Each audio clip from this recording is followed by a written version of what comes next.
Hello, welcome to Skill Check, the positive gaming podcast from YMCA Exeter. My name is Andy. And my name is Becky. And welcome, if you're on YouTube, welcome to our new temporary setup. It's like the third or fourth setup we've had. This could be our official temporary setup. Yeah, we quite like this one. Thank you. Yeah. I set it up in a kind of mad panic yesterday afternoon. If you are on audio, we now have like a screen behind us. Yeah. Not quite the green screen. No, we'll get there. We're working towards it. Yeah. But yeah, that is a little bit less chaotic here. Yes, it's looking quite tidy.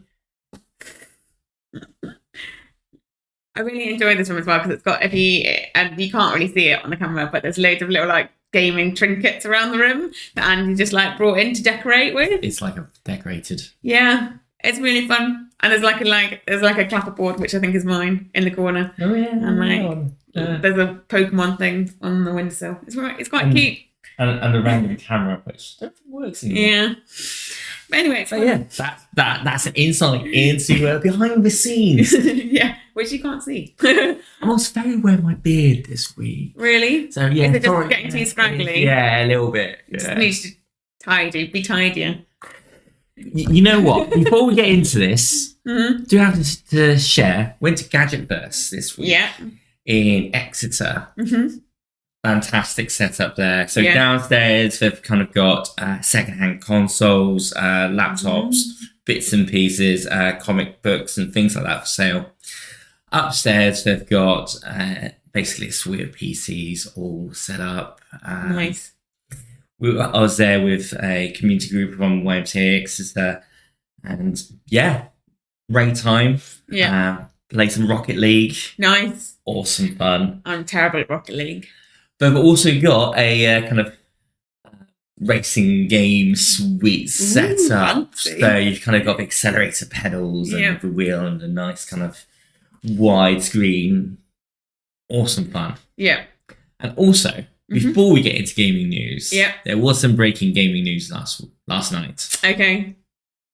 Basically, Xbox Developer Direct gave kind of early views of some games coming out this year. Yeah. Including Hellblade 2, about Visions of Mara, Aura History Untold. I think I pronounced that correctly. Right. And Indiana Jones. Woo! Indiana, I am excited about that one. Yeah. It looks, you basically play Harrison Ford. That's fun. Yeah. It's all my... I always question who's voicing it. Is it Harrison Ford voicing it? It's Troy Baker. Does he sound like it? I think I was too thrown by the likeness of Harrison Ford to really kind of think that one through when I first kind of watched the trailer. Yeah. I definitely didn't hear it and think that's not Harrison Ford. Okay. But Troy Baker's the guy who does like The Last of Us. Oh, okay. Fun. That's awesome. It's looks amazing. Great. So what have we got coming up? So we are talking all things Blue Monday. We got through it, people. It went away. Kind of a retrospective. We'll talk about it. It's great. We've got a bit of a twist on Game of the Week this week. Oh, yes. Yeah, it's a bit of a twist. But first... Gaming news. Now, gaming news. Gaming news. Our first piece of gaming news this week is gamers are at risk of irreversible hearing loss and tinnitus, a new study suggests. The study suggests that people are at risk because of playing games at unsafe sound levels. The new review suggests that people play games with the volume turned up for long periods of time beyond safe limits. It says that it could contribute to hearing loss and tinnitus, which is a constant ringing in the ears. The paper published by the British Medical Journal reviewed 14 studies which involved more than 50,000 people. The paper urged more public awareness about the problem in the same way that it has been done for live music and headphones. Gaming industry body UKIE said it continues to encourage people to use headphones within safe levels, but would not comment further on the new study. Yeah, I think, well, It's definitely a risk. It's a risk. But Yeah. this almost feels like negative reporting for sake of negative reporting. I mean, cycling in, right? I see so many people. Fair enough. Yeah. Listening to headphones on their walk into work. Yeah. Totally fair enough. I do the same when I'm walking in. I will say, like, I know that it, like sometimes they do report negatively on gaming just because it's gaming. But I will say, like, there are warnings on headphones now. So, and like your phone, if you've got an iPhone, I don't know about Android, but my phone, for example, will tell me how long I've used my headphones for and if I've used them at unsafe volume. So, and like it will give you a little warning of like, you're using your headphones too loudly. Oh, wow. Okay. So there are like, but it's all part of like they have like they've now been like told to put warnings on it is really dangerous. Like it can cause you hearing loss. Like it's not. But it's the same with any. Totally a thing. It is the same with any loud noise. If you're blasting music loudly, you're gonna have the same problem. Yeah. So it's not just a gaming thing. Cool. Yeah. I will also say the study, when you start to look into it, and I think like the British Medical Journal sort of acknowledged this, that they took different studies and some of them date back to like the 1990s. So when like gaming was very different.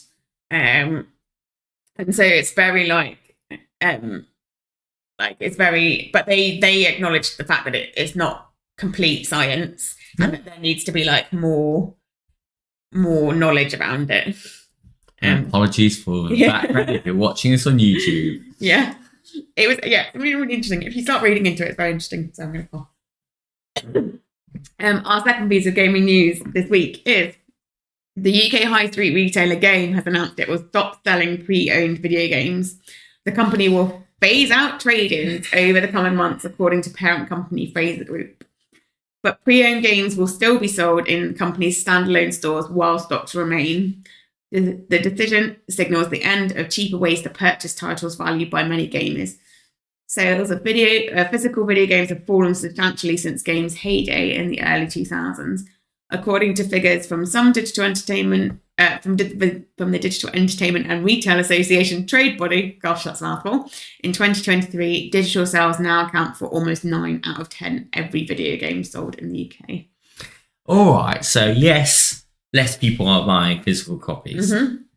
But this just feels like a shame. Yeah. You know, this just feels... I mean, what are they going to put on their stores? I think the stores are going to be pretty empty, right? Because there's quite a lot of shelving units that are filled with pre-owned games, right? Yeah, and in fact, this is a news story in itself. Yeah. Suggests that people use games to buy pre-owned games. Yeah. And so therefore, surely there's a want and need for it. I mean, CEX. Yeah. Is there for that. The whole business, isn't it? Like selling pre-owned stuff, CEX. Yeah. Yeah, and Game are basically saying we don't want to be part of that. Yeah. So it'd be interesting to see what they replace it with, especially if, well, as Faith said, less people are buying physical games. Yeah. I don't know how they make their money, to be honest. If like they've got nothing to sell in their shops. Well, exactly. I mean, if they've got shops in town centres, I mean, and town centres, as far as I know, I'm not really up on the whole kind of how much rent costs in different parts of the city, but I imagine they're not cheap. Yeah. So I imagine they need something physical to sell. I mean, they do sell a lot of like gaming collectibles and stuff now. Yeah. Are they just going to up on that? I don't know. It's like... Maybe that's what their new kind of way is. I guess if you go into a game and you find out what they're selling in there instead of pre-owned games, let us know. Yeah. It is. I mean, like I remember buying my Wii from Game, and like back in the day when I used to go into shops. Nowadays you just go click online. And Amazon. Yeah. And that's where I bought my Wii from in Game, and they were doing the best deals. They're like a lot of the new consoles when they came out. Game were the ones that did the best deals. I've got plenty of PlayStation 2 games still that I brought from Game. Yeah, and was brought pre-owned. Yeah. And probably because it was cheap. Yeah. Really, I think I understand why like people aren't buying as many physical games, but sometimes buying a physical game is cheaper. Yeah. Like if you're looking to save money, go into CEX or Game and look for these pre-owned games because they are they can be substantially cheaper than buying. Super Mario Wonder was cheaper buying a physical copy from Curry's than it was buying it digital download from the Nintendo store. Even things like Facebook Marketplace, I bought because I always think I don't actually need the box. You know, when you buy some video games and they give you a massive box, and particularly the Switch games, the cartridge is this big. It's like an inch for those of you that aren't watching you've got a nice big box, teeny tiny cartridge. Really tiny. And honestly, I just think I don't really need the box that's massive for it. So I'm just and you can just buy the cartridges in some places, and that's really that's really great as well, because that means that you're not having to waste plastic, but also I don't need the box. Yeah, especially if you got a carry case or something like that. Where you've got something. So you've got something to put the game in. Yeah. And you've left with this box. It's like DVDs, and I threw all of my DVD boxes away and just put the DVDs in a CD folder. Oh, I like one of those big kind of black. Remember those days? Oh, I remember those days. How old do we sound? I mean, that does lead us quite nicely on to our third piece of gaming news. Oh, yes. Nice segue. A Ubisoft, I always say it wrong. Is it Ubisoft, whoever they are? It's like a debate. Executive has said that gamers should get comfortable not owning games. Ubisoft director of subscriptions, Felipe Tremblay, who obviously clearly has a bit of a biased opinion, has spoken about subscription services have caused players to become comfortable not owning games. He spoke about Ubisoft's subscription service and explained how he sees people coming to accept streaming future. Slight bias there in his comments. Yeah, but having talked about the previous thing, actually, whether people will accept it or not, it's one of the things that's happening. One of the things we saw, this is what he said, is one of the things we saw in that gamers are used to, a little bit like DVDs, is having and owning their games. And that is the consumer needs to shift away from that. They can't. Oh, do we? Yeah. They got comfortable not owning their CDs or DVD collections, and the transformation in gaming has been a little bit slower. He said, as gamers grow comfortable in that aspect, you don't lose your progress. If you resume a game another time, your progress file is still there. It has not been deleted. You don't lose what you've built in the game or your engagement with the game. So it's about feeling comfortable with not owning the game. Do you feel comfortable not owning your games? So this makes me feel icky. Yeah. Because on one hand, I think I let my true feelings out. On one hand, I completely disagree with him. Yeah. On the other hand, I see where he's coming from. And I think my issue is with his comments, not comfortable owning games, because that is different to a subscription service. If I decide to get rid of my friend's DVDs because I've got it on Netflix, and then Netflix loses the rights to show friends, well, actually, that's on me. Or if I decide to cancel my Netflix subscription, I am making the choice to say I don't want to access that catalogue. Yeah. And it's similar with Game Pass. If I was to cancel my Game Pass subscription, that's very much me saying I don't want to access the Xbox Game Pass games. Yeah. And again, that's very much on me to make that decision. But to say gamers should feel comfortable not owning their games. Yeah, it's a hard one. Interestingly, I had a conversation with my cousin not long ago about being a generation that rents things. So this is the generation that I currently live in, and they currently live in because they're in their 20s. Both of them, we're the generation that will just rent things and never own anything. And so that's we rent our. We used to own CDs. We used to own DVDs. We now rent our music. We rent our films. We rent our houses. Everything. We will never own anything. And it's actually it was interesting having the conversation with him, because he was saying, actually, I don't feel all right about that. And I'd be interested to hear from anyone that's out there that's do I feel all right about the fact that suddenly I won't own the games and I just have to get used to that? Yeah, I think if you were to plow down into the terms and conditions of a lot of digital games. It's more about you having right to access the game rather than owning the game. But, you know, if I pay 40 odd quid or something for a game, I kind of want that to be mine. Yeah.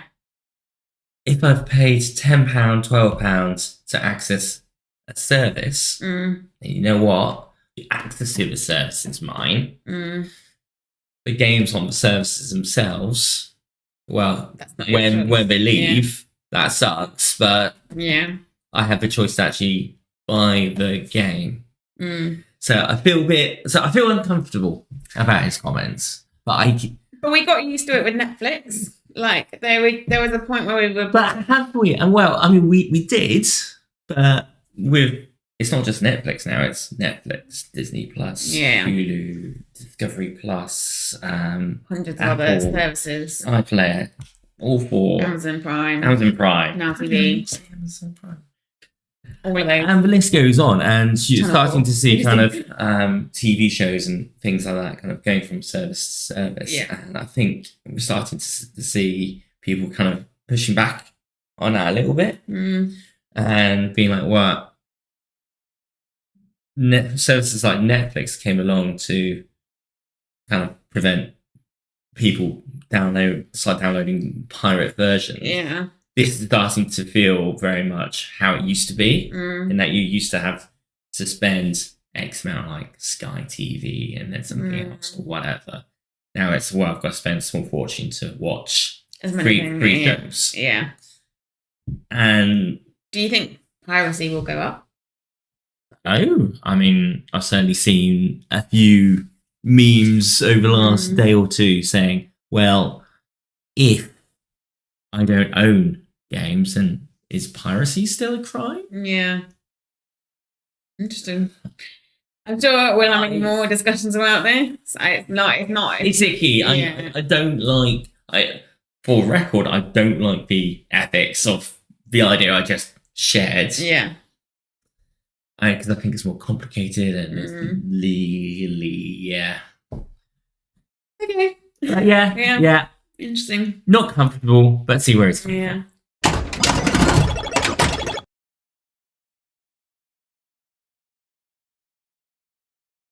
Guess what? What?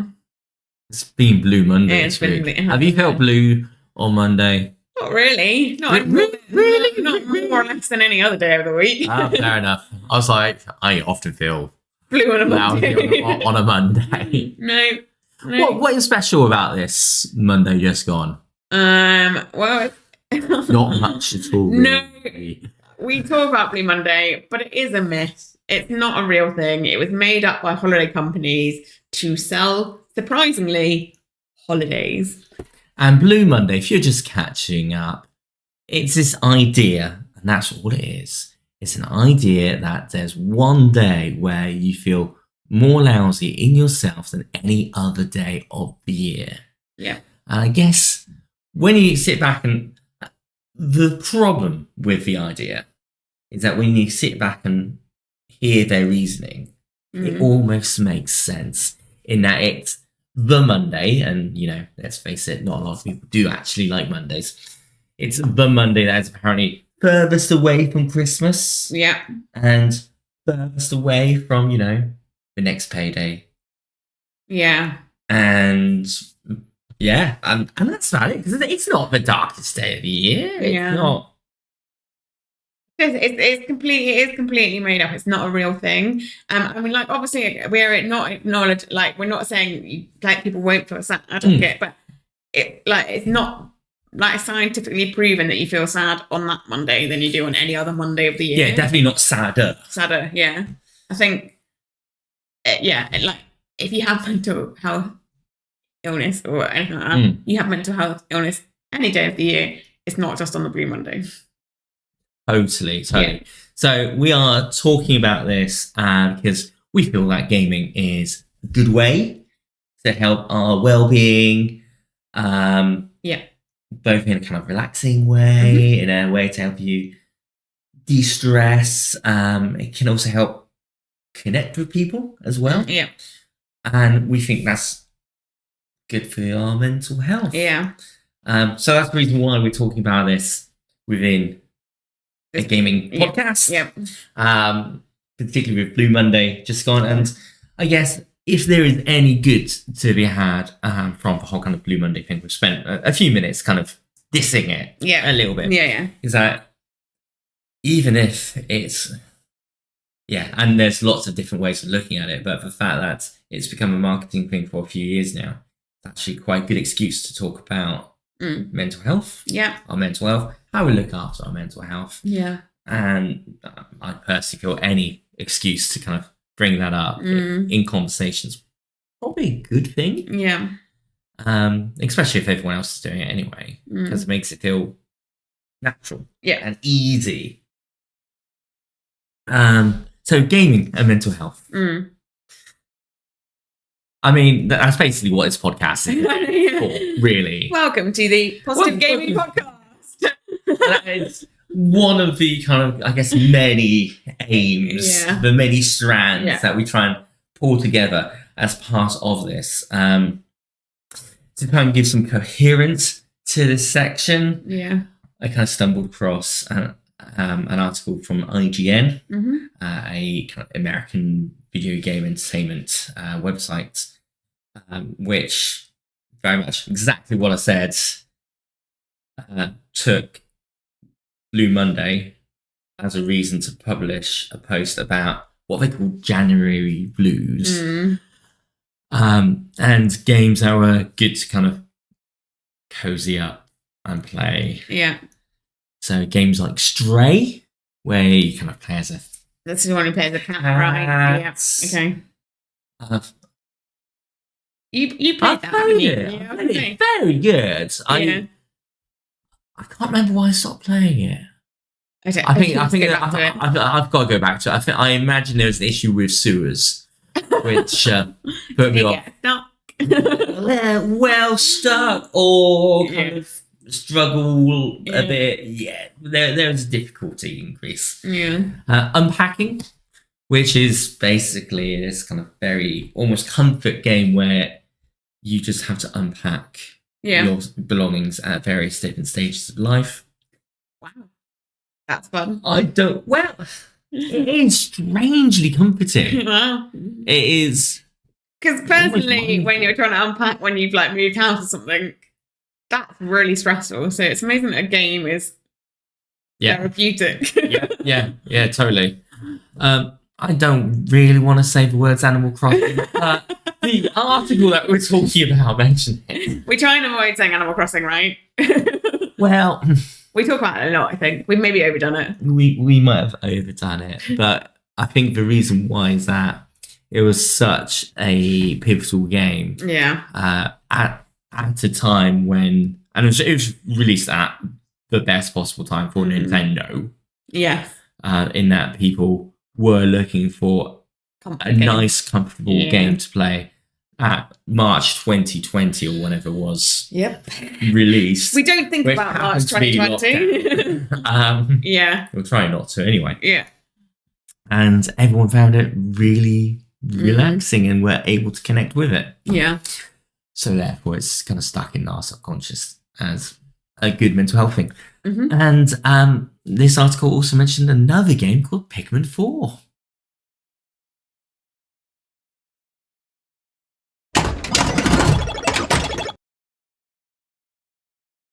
Which brings us very nicely on to Becky's Game of the Week. I know, Becky's Game of the Week this week. Because you know what I've been playing? Wasn't Pikmin 4. It was Pikmin 4, yeah. So I got it for Christmas. Got it from my cousin for Christmas, which is very nice of him. Because I wanted it for Christmas. I'm a royal coaster. You have a top-of-the-range cousin then. Yeah, I do have a top-of-the-range. He's really lovely. He bought it for me and I am obsessed. Fantastic. That's a good game. Yeah. What is Pikmin 4 about? So Pikmin 4 is about these little people that crash land on a planet that looks surprisingly like Earth. Okay. But they're very tiny, so everything's massive. So you're basically controlling these tiny little You can control these tiny little people. Okay. And they have a dog that comes with them. And so you go around and explore different areas and then you find these things called Pikmin. Okay. And then they help you do tasks, basically. Oh, cool. So you can take the Pikmin with you, and then you can throw them at things, which is always fun. And then they will like pick it up and carry it for you, Sweet. or they'll like open the door for you, or like they push something for you. So just to try and like help you get through the environment, basically. Sounds like a bit like a puzzle platformer, cutesy. It's quite cute. Yeah. Cozy gaming type vibe. Yeah, it's fun. I really enjoy it. I get frustrated by it. I do love it, but it's really, and I'm like obsessed. And I really thought, I was playing it quite hard because I was like, I'm going to hopefully get towards the end before we get to this game review. And I thought I got to the end. You're like, I'm actually going to finish this game. And like they rescued who the person that they were like looking to rescue. And I was like, this is great. And they took off from the planet. And I was like, yeah, I'm finished. And the credits rolled. And I was like, yes. And then it went to the spaceship. And it was like, oh, the dog's sick. Dog's sick? The dog's sick. So it turns out the dog can't leave the planet. So they had to turn around and go back again. Oh, no. So it turns out it wasn't the end, surprisingly. Is the dog okay? When the dog's on the planet, the dog's fine. So that's why they had to turn around and go back again. Okay. So are they staying on the planet? They're staying on the planet to rescue the dog. Okay. And heal the dog and make the dog better. Excellent. And so I'm like in the search for this veterinarian, which is currently where I'm at with it.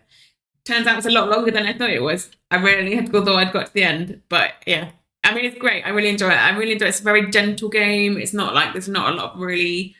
There is some bits that are really tricky, but there's not like loads of it that's really tricky.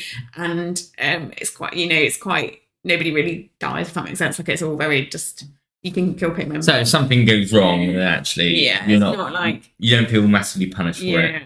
And it feels, and you said there's some frustrating bits, but you've also, it's not being too frustrating to stop you from playing. Yeah, it's a lot of like exploring, finding things, like it's quite fun, it's quite gentle. I really enjoy it. I'm really loving it. Fantastic. I'm going to keep playing it till I've finished and then I'll come back and tell you what it's like. It's great. And I also got Mario Wonder for Christmas and I haven't played any of it because I got so obsessed with Pikmin. So, it can wait. Yeah. It's only available on the Switch, but I do recommend it if you've got a Switch. It's a good little cute puzzle game. So yeah, fantastic, and it does look like it's coming up on sales every now and then. So look out for that. Yeah. And with that, that's all we've got time for on our podcast today. If you do want to follow us on social media, we are at YMCA Exeter Games and at YMCA Exeter, where you can follow us and find out all the things that are going on in the YMCA itself. Please do follow us on social medias, like comment, subscribe on YouTube as well. And we will see you next week. Take care. Bye-bye. Bye.